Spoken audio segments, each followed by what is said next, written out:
বাংলাদেশের ক্রীড়াঙ্গন বা ক্রিকেট এখন উত্তাল। কেন উত্তাল আপনারা নিশ্চয়ই জানেন, অনেকেই হয়তো জানেন না। সাবেক ক্রিকেটার বা সাবেক ক্যাপ্টেন জাহানারা আলম তিনি অভিযোগ করেছেন, গুরুতর অভিযোগ। অনেকেই এটাকে খুব গুরুত্ব সহকারে দেখছেন, আমলে নিয়েছেন। সরকারের পক্ষ থেকেও পদক্ষেপ নেওয়া হয়েছে। তো কি ঘটনাটা আসলে সেইটাই আজকে আমি আপনাদের সঙ্গে শেয়ার করি। চলুন দেখতে থাকুন এই ভিডিওটি। জাতীয় দলে খেলার সময় যৌন হয়রানির অভিযোগ তুলেছেন সাবেক অধিনায়ক জাহানারা আলম। তার অভিযোগ যে জাতীয় নারী দলের সাবেক নির্বাচন মঞ্জুরুল ইসলাম এবং নারী বিভাগের সাবেক ইনচার্জ প্রয়াত তহিদ মাহমুদ তাকে যৌন হয়রানি করেছিলেন। কবে এই ঘটনাটা ঘটেছিল সেটাও আপনাদেরকে জানাবো এই ভিডিওতেই। তিনি আরও বলেছেন যে এছাড়াও তার ক্যারিয়ার ধ্বংস করে দেওয়ার পেছনে জাতীয় দলের সাবেক ও বর্তমান কয়েকজন কোচিং স্টাফ এবং খেলোয়াড়ের ভূমিকা ছিল বলেও দাবি করেছেন জাহানারা আলম। জাহানারা আলম কিন্তু শুধু ওই দুইজনের বিরুদ্ধেই অভিযোগ করেননি, আরও অনেকের বিরুদ্ধেই অভিযোগ করেছেন। সেইগুলি আমরা ধাপে ধাপে আসব। জাহানারা আলমের এই বিষয়টি এত হইচই কেন ফেলেছে? আসলে আমার ধারণা যে আমরা আসলে পুরুষ ক্রিকেটারদের কাছ থেকে খুব বেশি আমরা কোনো কিছু সাফল্য পাই না। তবে নারী ক্রিকেটারদের তারা আমাদের বাংলাদেশকে অনেক দূরে নিয়ে গেছে, বাংলাদেশের মুখ উজ্জ্বল করেছে এবং এটা একটা গুরুতর অভিযোগ, সেজন্যই বিষয়টি এত আলোচিত হয়েছে। জাহানারার এইসব অভিযোগের পর বিষয়টি তদন্তে একটি কমিটি গঠনের সিদ্ধান্ত নিয়েছে বাংলাদেশ ক্রিকেট বোর্ড বিসিবি। মূল অভিযোগটা হচ্ছে যে জাতীয় নারী ক্রিকেট দলের সাবেক অধিনায়ক ও প্রেসার জাহানারা আলম এক গুরুতর অভিযোগ এনেছেন, যেটিকে বাংলাদেশ ক্রিকেটের জন্য অন্যতম জঘন্য ঘটনাও বলছেন কেউ কেউ। তিনি বলছেন যে 2022 সালে নারী ক্রিকেটের বিশ্বকাপ চলাকালীন দলের কয়েকজন কর্মকর্তা দ্বারা যৌন হয়রানির শিকার হয়েছিলেন বলেও অভিযোগ জানান জাহানারা আলম। এই ক্রিকেটার বলেন যে সে সময় দলের ম্যানেজারের দায়িত্ব থাকা মঞ্জুরুল ইসলাম সহ একাধিক কর্মকর্তা ও তার সতীর্থদের সঙ্গে অশোভন আচরণ করেছিলেন। জাহানারা দাবি করেন যে দক্ষিণ আফ্রিকায় অনুষ্ঠিত সেই বিশ্বকাপে মঞ্জুরুল ইসলাম প্রায়ই খেলোয়াড়দের উৎসাহ দেওয়ার নামে শারীরিকভাবে স্পর্শ করতেন, এমনকি আলিঙ্গন বা বুকেও টেনে ধরতেন। সেই মঞ্জুরুল ইসলাম এখন চীনে অবস্থান করছেন। তিনিও একটি প্রতিক্রিয়া দিয়েছেন। তিনিও জানিয়েছেন যে তিনি তদন্ত কমিটির মুখোমুখি হতে চান এবং তিনি পরিষ্কার করতে চান বিষয়টিকে। বিসিবি বলছে যে অভিযোগগুলো সংবেদনশীলতার সাথে বিবেচনা করে একটি তদন্ত কমিটি গঠনের সিদ্ধান্ত নেওয়া হয়েছে।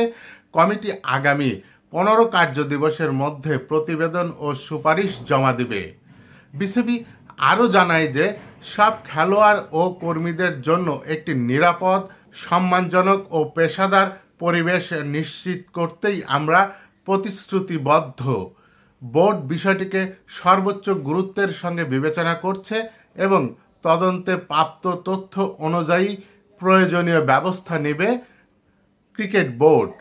অন্যদিকে বাংলাদেশ ক্রিকেটারদের সংগঠন cricketer welfare association of Bangladesh, সংক্ষেপে যেটাকে কোয়াব বলা হয়, তারা বলছে যে কোনো আশ্বাস বা দীর্ঘসূত্রিতা আমরা এখানে দেখতে চাই না।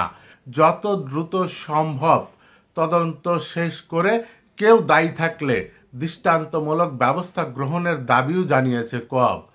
এছাড়াও নারী ক্রিকেটারের জাতীয় পর্যায় থেকে শুরু করে সব পর্যায়ে এ ধরনের ঘটনা আরও গভীরভাবে খতিয়ে দেখার দাবিও করেছে কোয়াব।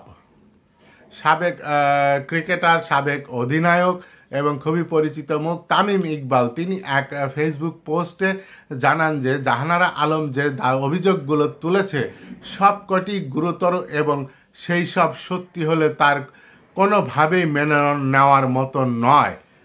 শুধু একজন জাতীয় ক্রিকেটার বা সাবেক অধিনায়ক বলেই নয়, যে কোনো পর্যায়ের ক্রিকেটারই হোক না কেন বা যে কোনো খেলোয়াড় ক্রীড়াবিদই কিংবা যে কোনো নারী হোক না কেন কারো প্রতি এমন আচরণ কোনোভাবেই গ্রহণযোগ্য নয় বলেও উল্লেখ করেছেন তামিম ইকবাল।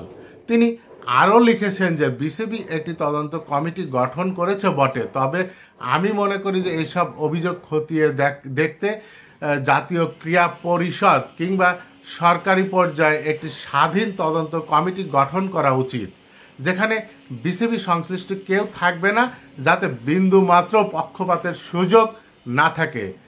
যত দ্রুত সম্ভব এই কমিটি গঠন করা উচিত ও সর্বোচ্চ গুরুত্ব দিয়ে ব্যাপারটিকে দেখা উচিত। তামিম ইকবাল আরও লিখেছেন যে দ্রুততার সঙ্গে তদন্ত শেষ করে দোষী যেই হোক, যার যতটুকু দায় থাকে উপযুক্ত ও দৃষ্টান্তমূলক শাস্তির ব্যবস্থা নিশ্চিত করতে হবে। এইসব কথাগুলো বলেছেন তামিম ইকবাল। অন্যদিকে সরকারের পক্ষ থেকেও কিন্তু চুপ করে বসে নেই, সরকারও পদক্ষেপ নিচ্ছেন। জাহানারা আলমের সঙ্গে মন্ত্রণালয় থেকেও যোগাযোগ করা হয়েছে বলে জানিয়েছেন ক্রীড়া উপদেষ্টা। তিনি জানান যে আমাদের দপ্তর থেকে ভুক্তভোগীর সঙ্গে যোগাযোগ করা হয়েছে, তিনি যদি আইনি ব্যবস্থা নিতে চান, এটা যেহেতু ফৌজদারি অপরাধ, এটা সরকারের পক্ষ থেকে সর্বোচ্চ গুরুত্ব দিয়ে যারা জড়িত তাদের জন্য দৃষ্টান্তমূলক শাস্তি পান, সেটা আমরা নিশ্চিত করব, এমনটা বলেছেন যা ক্রীড়া উপদেষ্টা সজীব ভুঁইয়া। এখন দেখার বিষয় হলো যে সত্য ঘটনা কি বেরিয়ে আসে, তার জন্য আমাদের একটু অপেক্ষা করতে হবে। নিশ্চয়ই আমরা কয়েকদিন পরেই আসলে জানতে পারবো যে কার অভিযোগ সত্য, কার অভিযোগ মিথ্যা এবং আসল ঘটনা কি হয়েছিল। অপেক্ষায় থাকুন আর দেখতে থাকুন, সাথেই থাকুন পরবর্তী আপডেটের জন্য। ধন্যবাদ সবাইকে, ভালো থাকবেন।